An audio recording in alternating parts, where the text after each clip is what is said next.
Hello, my name is David Aguilar, and this is English 1305 online. Um, Before we get started, I wanted to show you really quick. If you're looking at your screen, uh, you should be in Blackboard, and of course, you would have gotten to the class by simply accessing the class that you have. I'm going to go into 90L real quick. The first thing you'll see are the announcements, and you'll see a few items on the left-hand side here. Today, I just want to go over the syllabus very quickly and a quick breakdown of what exactly we're going to do and what kinds of assignments we'll be doing in this class. Um,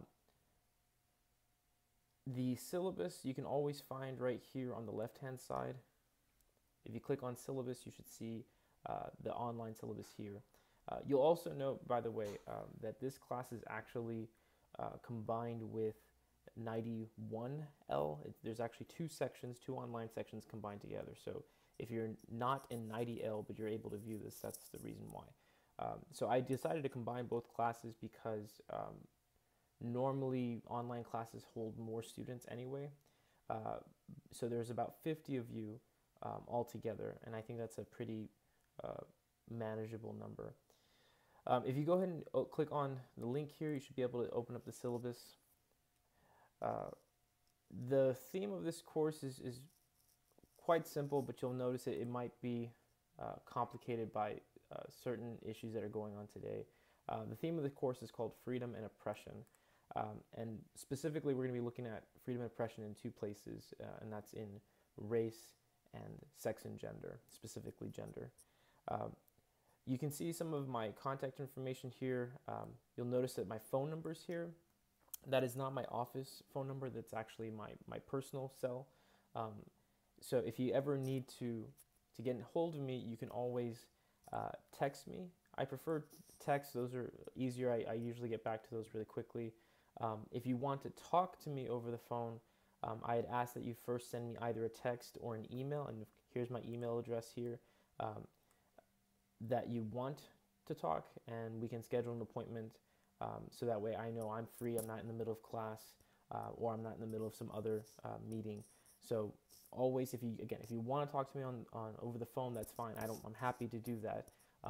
Or if you are on campus, I work on the Brownsville campus. So if you are near the Brownsville campus, I'd be happy to meet with you on the Brownsville campus. At the moment, I don't have an office that's still scheduled right now. I had an office in Edinburgh last semester because I was teaching in Edinburgh. So right now I'm in the middle of moving offices, but that takes a little bit of paperwork and a little bit of time. But for sure, I do know whenever I do have an office available, I will be meeting with students on Mondays and Wednesdays in between the classes I have. I have an 8 a.m. class, a 10:40 class, and a 1:40 class. Sorry, 10:50. I think it's a 10:50 class. So this schedule kind of varies, but generally this is when I want to meet with students. So I won't be available Tuesdays and Thursdays in person, but again, you can always reach me by text or call. But my preferred method is actually email. I prefer email for everything. If you want to ask for feedback on a draft, for instance, this is where you'd go to send me that information if you'd like. Any other time that you want to meet with me, for instance, online, this is an online course, and I will talk a little bit about where we would meet if we were going to meet online. You can do that by appointment. If none of these times work for you, or you prefer to do it on a day that's not listed, that's fine. Again, just give me a heads up first, and we can schedule a time to meet.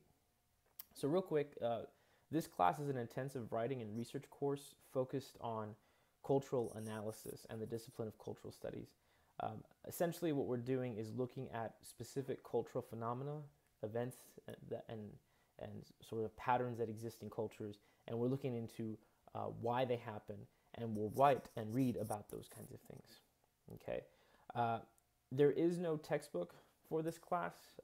All the material that you'll need to read, I will provide online. So there is going to be a lot of reading, but you won't have to purchase anything. So save your money. If you do want to spend your money on something, one would probably be the Emily Handbook, although there's a perfectly free and very good MLA guide, and that's what we're going to be following is the MLA style on Purdue's OWL webpage if you want to do that. Obviously, this is an online class, so I expect that you have some sort of computer with a reliable internet connection to be able to access this course. I don't know how you'll be able to complete the course if you don't have something reliable.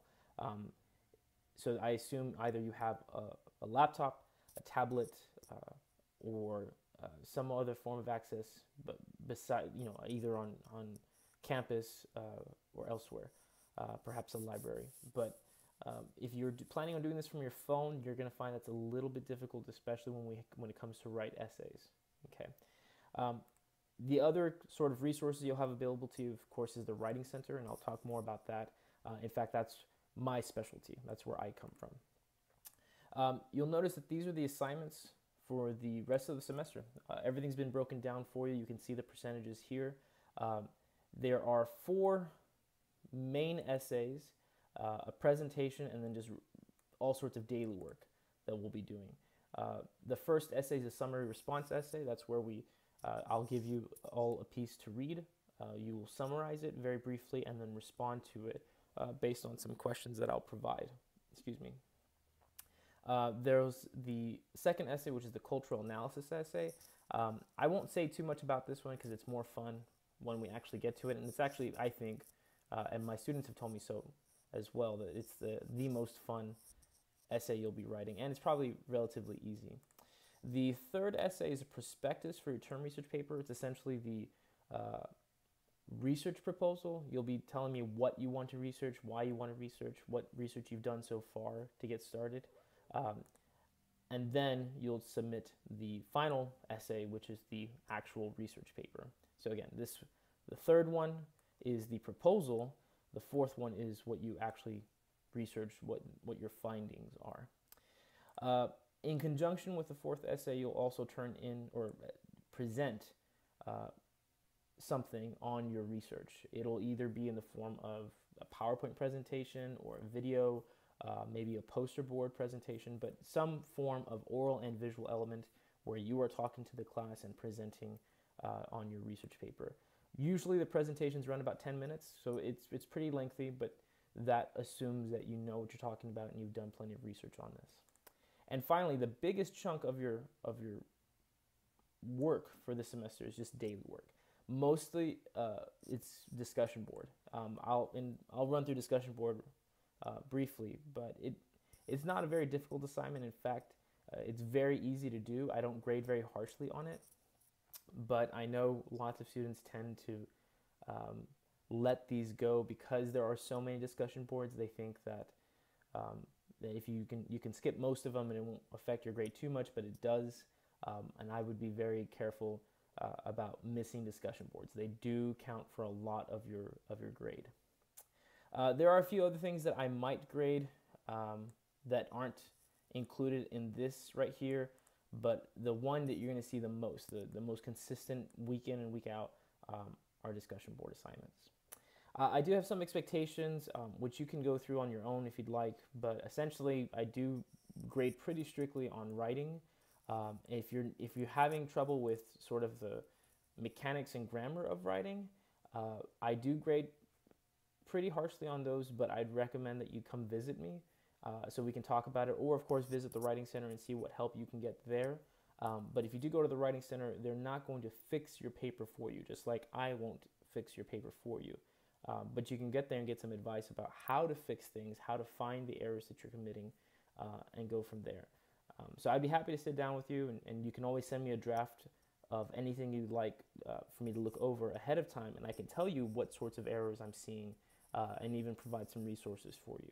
So don't feel that just because I grade harshly on these things that you're doomed to have a poor grade. It simply means that these are sort of the expectation, not just of me, but a lot of people outside the university when you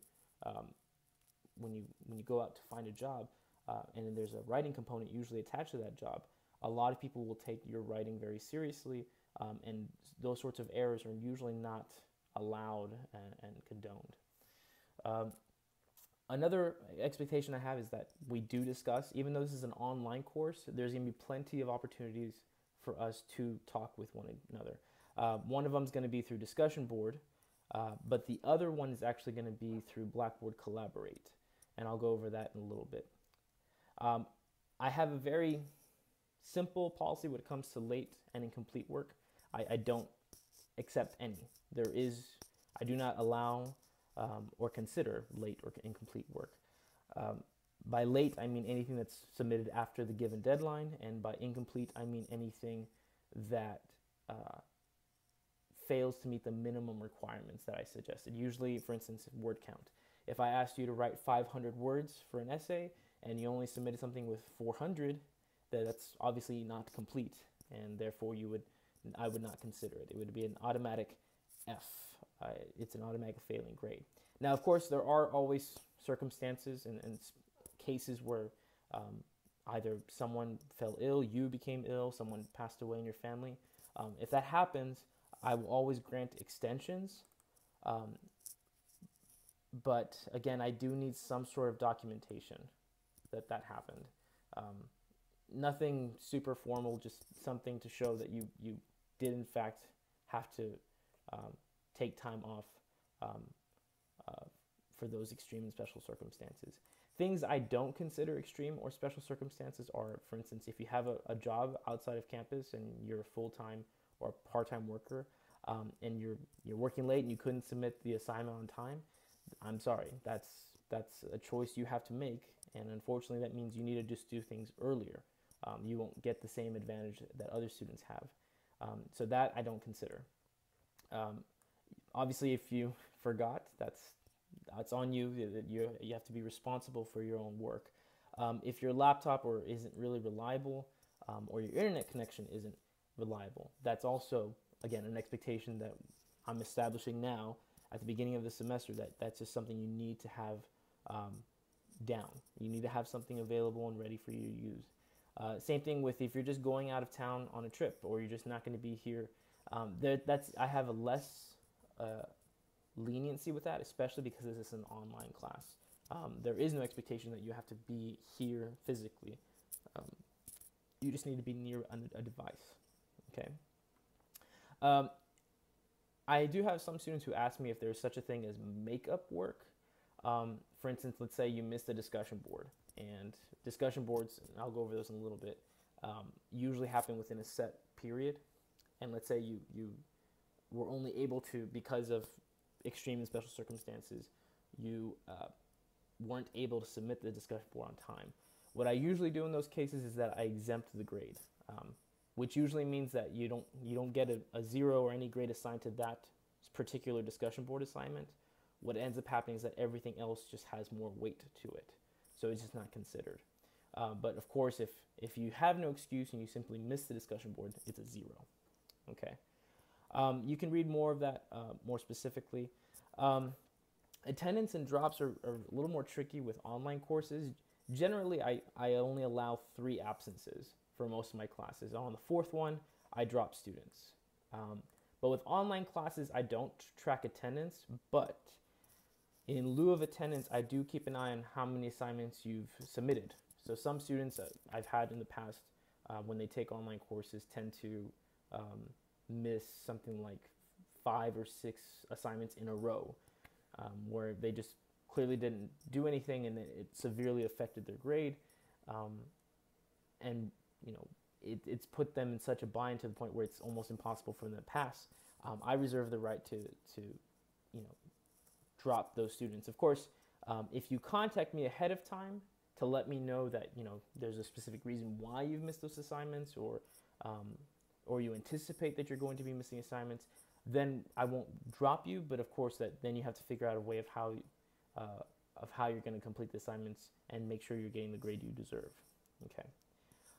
Anything else that might come up that I haven't covered, or you have questions about, again, always email me. I think it's nice to have a written record of anything, so that way if something happens and you want to go on record that you did ask me for something and I didn't allow it, that protects you and it holds me accountable. So always have a written record with me. If I just tell you something in class or saying something in online, if that hasn't been written, it's less likely to help you. So if you ever have some real concern, always email me so that there's a written record of what happened. Okay.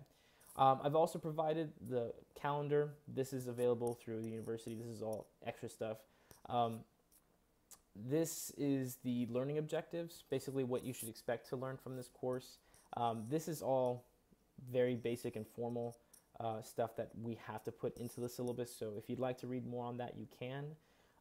Basically, everything that's on this list has been included in the assignment. So the assignments that I created and I'm having you do align with the expectations that are here.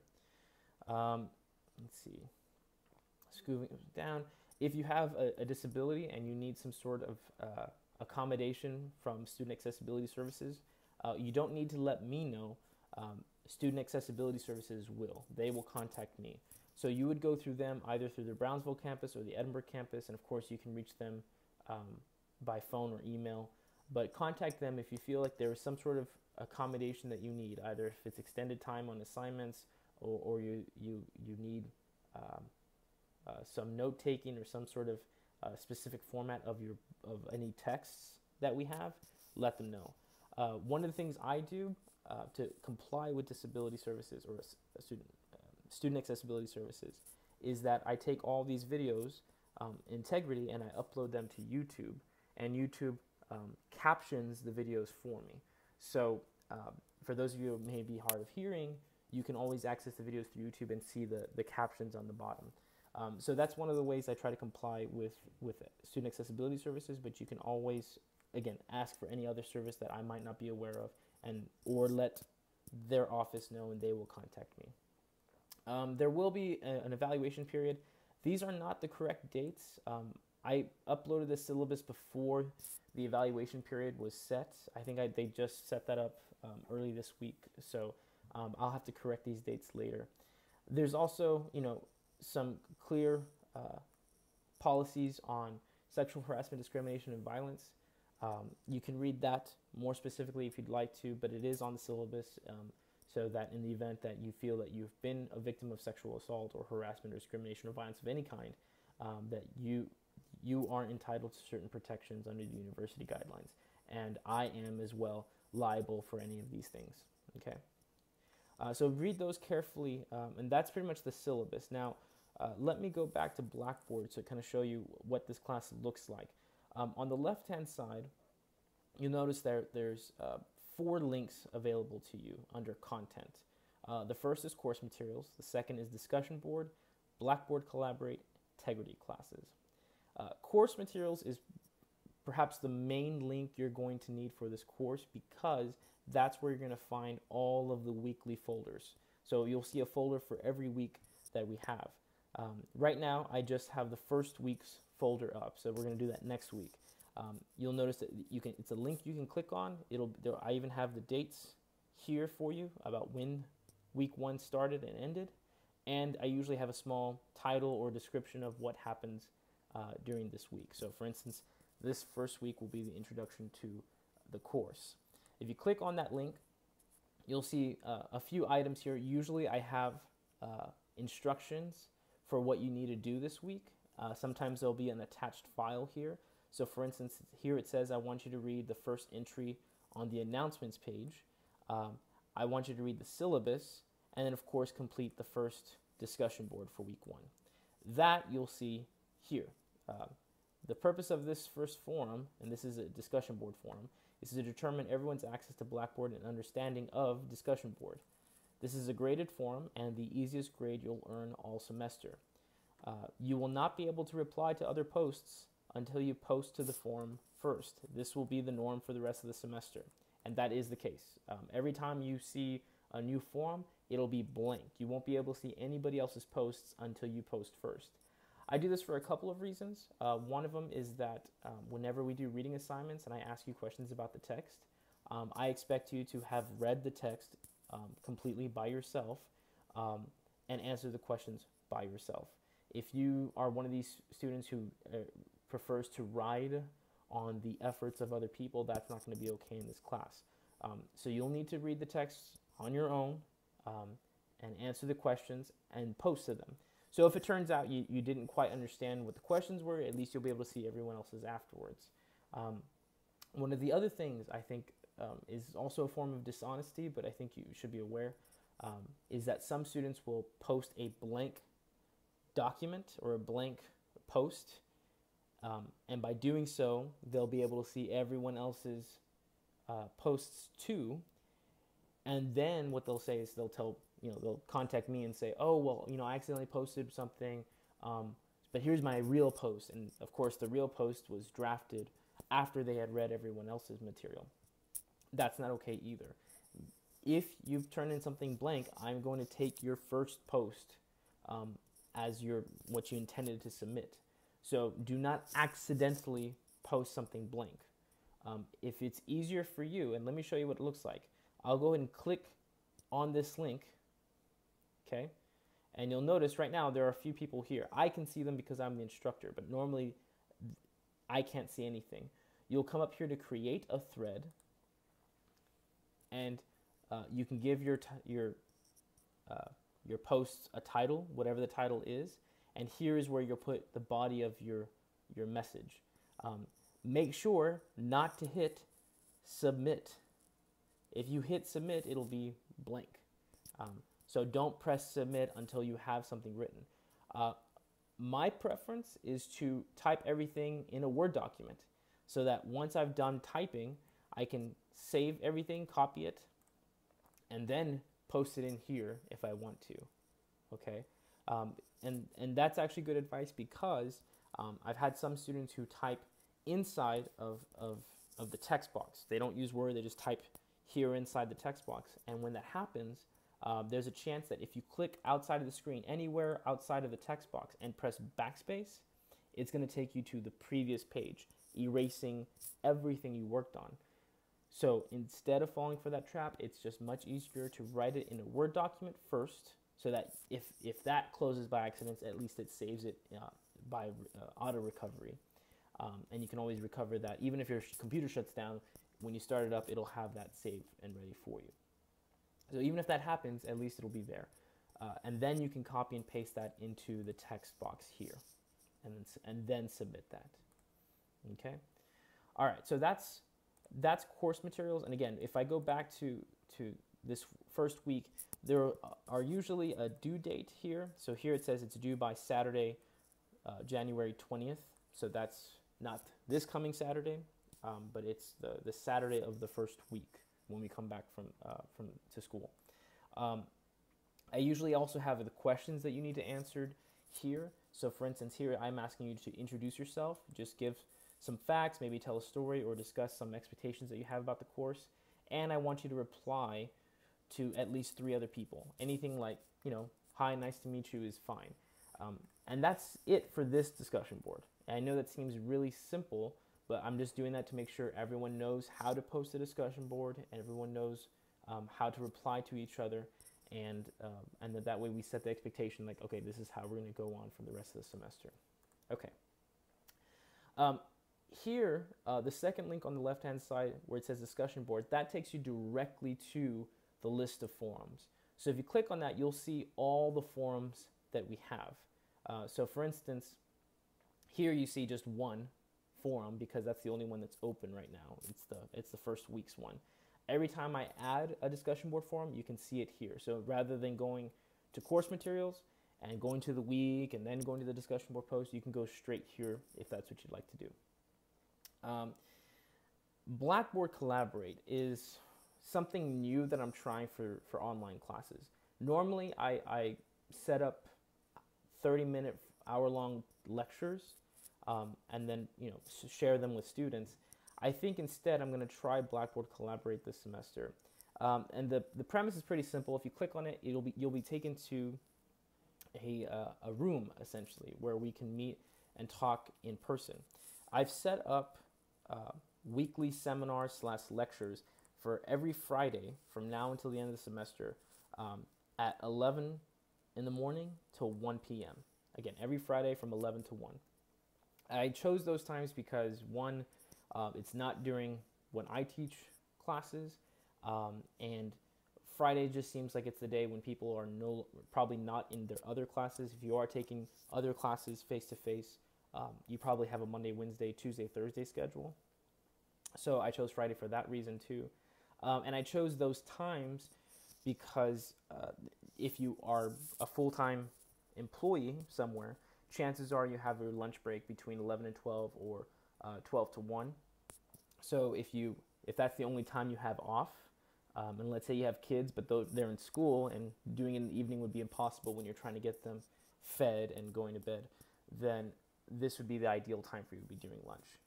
So I set up those times. Now, I won't be doing one long 2-hour session. Instead, it's actually 2 sessions in one. So it's one session from 11 to 12 and one session from 12 to 1. So that people who want to attend the 11 o'clock session can start there and end by 12. And then people who want to do the second session can start at 12. If you want to do both and you just want to stick around for, again, a review of what was already covered, you can do that too. But the format for how I want to do this is essentially just a simple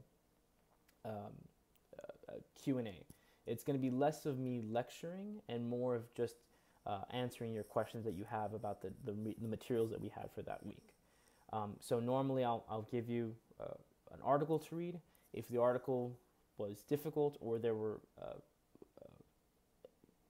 places of confusion, then I can clarify those for you, and that's what this will be for. To join, let's see. I only see this from my side, so I'm not sure what it looks from the student's side. But if I understand correctly, there will be an option to join the session when 15 minutes before it starts. So at 10:45 on the 19th, which is not this Friday but next Friday, this session will be open and you can join it there. If for whatever reason we can't join it, there's always this open, and I've already unlocked this session. This is just a basic classroom. You can join this one at any time just by getting a secure link and joining the room. Once you joined in the room, and let's see if I can open it real quick, just so I can show you. It does take a little bit of a while to load up, so I apologize for that. You do need a pretty good internet connection for this because it's live video and audio. Let's see. One moment, please. Okay, yes, join course room. Okay, there we go. Okay, so right now it's telling me that the room is empty because I'm the only one in the room, but I can share audio and share video. Yes, share video. Okay, and my audio is working right now. Maybe the video is having, it might be having a hard time sharing the video because I'm recording on another device. But yes, there's also a place where you can chat with everyone else. You can see who's in attendance. Right now it's just me by myself. And I can share all kinds of things here, including articles and items that I want to do here. You can even raise your hand and I can call on you while we're in this room. So all of that will be available, and that might take a little bit of tweaking on your end. All I ask is that when we do meet in this room that you mute your audio so that you're not, I'm not getting any feedback from your mics or anything like that, and I'm not picking up outside noises from you. You can unmute yourself whenever you do have a question and I call on you. So when I call on you, go ahead and unmute your mic, and then you can talk to me and talk to everyone else in the room. Okay. Now, these collaborate sessions are not mandatory. You are not required to come to these lectures. I'm not taking attendance here. These are simply for people who need more guidance on the material and want to have a chance to talk with me face to face. One of the comments I've gotten from students over the years has been that with online courses, it doesn't feel like you get a lot of a close connection with your instructor. This is just one way of trying to bridge that gap. Okay, and the last thing, the last link here that I want to talk about is Tegrity classes. Right now, that's how I'm recording this lecture. So if you go to Tegrity, you'll be able to see a list of recordings here, and that's where you'll be able to access this one. This is the first recording that I'm making right now. So once this one's uploaded, you'll see it here. I will also, after this video is recorded and uploaded, I'll share it to my YouTube channel and post the YouTube video here in the week 1 folder, so you can see it there too. Okay. Well, as always, if you have any questions, feel free to contact me. For this first week, it should be very easy. Again, just read the syllabus, do the discussion board, and if you have any questions, feel free to contact me. Thank you.